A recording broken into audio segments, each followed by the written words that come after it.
Cette semaine, j'aimerais vous raconter l'histoire du Rav Gamil. Gamil, un nom un peu spécial, c'est un Rosh Yeshiva, un directeur spirituel d'un centre d'études de Torah en Israël. Rien n'a jamais été simple pour lui. Il est arrivé jeune adulte en Israël depuis Sanaa, la capitale du Yémen. Il lui a fallu laisser ses amis au Yémen, s'intégrer dans son nouveau pays avec les difficultés de la langue, s'adapter à une nouvelle culture, aider tout autant que possible ses parents qui ont dû faire face à beaucoup de difficultés économiques quand ils sont arrivés ici comme des nouveaux immigrants. Et grâce à Dieu, le jeune homme a pu intégrer une bonne yeshiva. Un niveau remarquable lui a permis de grandir en Torah jusqu'à devenir directeur spirituel d'une yeshiva qu'il a lui-même créée dans le quartier de Géoula à Jérusalem.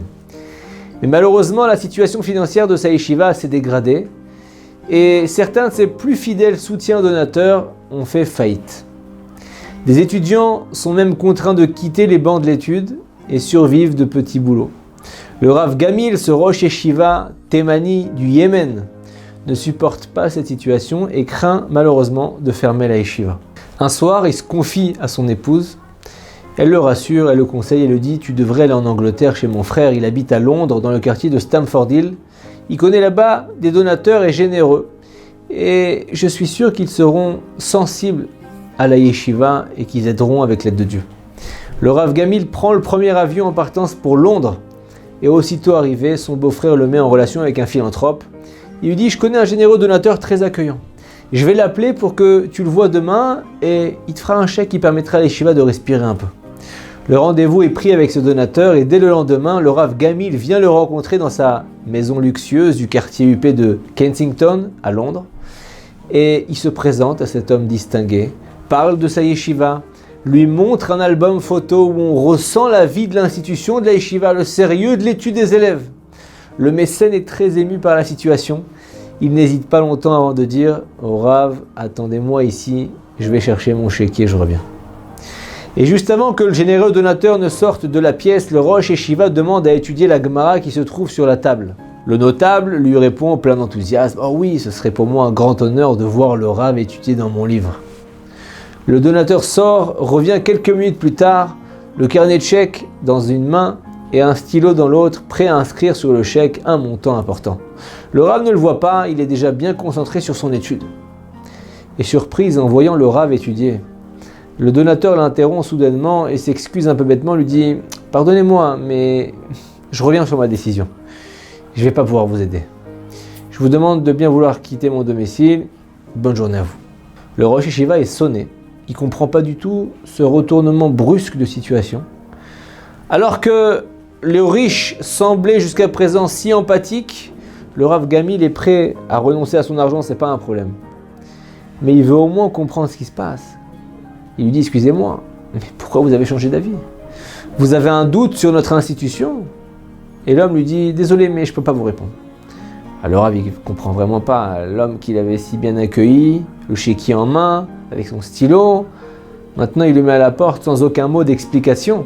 Et il insiste, mais le notable s'entête et lui dit « Je ne voudrais pas vous blesser ». Le Rav, toujours très contrarié, ferme le livre saint, l'embrasse, la Gemara, le Talmud se lève, se dirige vers la porte, mais avant de sortir, il se retourne encore une fois.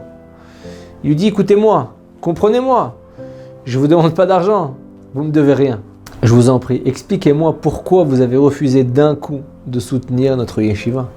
J'ai l'impression qu'il y a un malentendu. » Et pour inciter le notable à lui dire la vérité, le Rav lui dit « Vraiment, n'ayez aucune crainte, vous ne me blesserez pas du tout en me donnant le motif de votre refus et je vous pardonne d'avance si jamais vous me blessez quand même. » Le donateur hésite et en baissant les yeux, il dit au Rav « Je suis vraiment désolé, mais je ne peux pas faire un don à quelqu'un qui se présente à moi en tant que Rosh Yeshiva et qui ne sait même pas lire. » Le Rav, il s'arrête, il est étonné, il s'interroge un instant, il reprend la parole et dit « Mais comment vous pouvez dire une chose pareille? Quelqu'un vous a dit ça ?» L'homme lui explique « Regardez, en fait, quand je suis revenu dans la pièce pour vous faire le chèque, je vous ai vu étudier dans le livre du Talmud, mais le livre était à l'envers. J'ai compris que vous connaissez même pas l'alphabet hébraïque. » Et l'homme pense que le Rosh Yeshiva n'est en fait qu'un escroc qui essaie de lui soutirer de l'argent en le trompant. Et au lieu d'être blessé, le visage du rabbin s'éclaircit enfin. Il dit « Ah, je crois comprendre. juste avant de partir, est-ce que je peux vous dire quelques mots? Le notable accepte et le Rav s'explique. Il lui dit, écoutez-moi, je suis originaire de Sanaa au Yémen. Toute mon enfance, j'ai étudié au Talmud Torah avec notre Rav. Le Talmud Torah où nous étions était d'une très grande pauvreté. On était 50 élèves par classe. Il n'y avait qu'un seul livre pour enseigner et étudier. Tous les élèves étaient assis autour de notre Rav en essayant d'apercevoir le livre. Moi, j'ai eu la chance d'être toujours face au Rav du côté du haut du livre et ça a duré pendant des années. Et aussi fou que ça puisse paraître, j'ai été habitué à lire l'hébreu à l'envers. Alors évidemment, je lis aussi à l'endroit, mais c'est vrai que quand un livre se présente à moi à l'envers, je ne prends pas la peine de le retourner et je l'ouvre immédiatement et je lis et j'étudie dedans tout à fait normalement. Le Rav, le regard stupéfait, baisse les yeux, mais semble encore un peu sceptique. Le Rav lui adresse alors un grand sourire et lui dit « Je sais que ça paraît complètement fou. Si vous voulez apporter 2 livres identiques, vous lirez dans l'un pendant que je lirai dans l'autre à l'envers. Vous verrez par vous-même que je lis parfaitement de cette façon. » Le maître de maison fait à nouveau rentrer le Rav, l'installe à la table, il s'empresse d'apporter les 2 livres et les âmes commencent à étudier. Et au bout de quelques secondes, il est impressionné de voir effectivement le Rav lire rapidement et distinctement. Des larmes commencent à couler sur le visage du notable.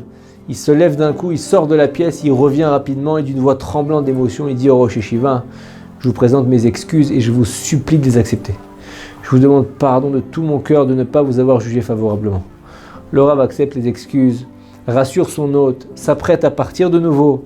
Et cette fois-ci, le notable le retient et sort de nouveau son chéquier en lui disant « J'avais prévu au début de vous faire un chèque pour assurer les besoins de votre yeshiva pendant 2 mois. Pour que Dieu me pardonne, je vous prépare un don qui mettra à l'abri votre yeshiva pendant au moins 2 ans. » La Torah nous demande de toujours juger les kaf zechut de façon favorable les gens autour de nous. Combien de fois dans notre quotidien on est tenté de porter un mauvais jugement parce qu'on ne fait pas l'effort de se mettre à la place de l'autre. On ne fait pas l'effort d'imaginer qu'on ne sait rien des gens autour de nous. Et du coup, notre jugement est complètement erroné pratiquement tout le temps. C'est en jugeant l'autre favorablement qu'on fait venir la paix entre les hommes, que Dieu nous juge favorablement et déverse sur nous tous toutes ses bénédictions. Shabbat Shalom. Les éditions Torah Box, c'est des dizaines et des dizaines de livres pour les petits comme les plus grands, sur tous les sujets de la vie juive et abordés de manière accessible à tous. Paracha, histoire pour les enfants, construction personnelle, couple, Shabbat, fête juive, biographie. Chaque mois, c'est 2 nouveaux livres édités, vendus au prix les moins chers du marché et livrés partout dans le monde. Il vous suffit de les commander sur le site Torah Box à tout moment, pour les offrir à votre communauté, à vos proches ou pour renforcer vos connaissances avant les fêtes. Les éditions Torah Box, des livres sur mesure pour vous.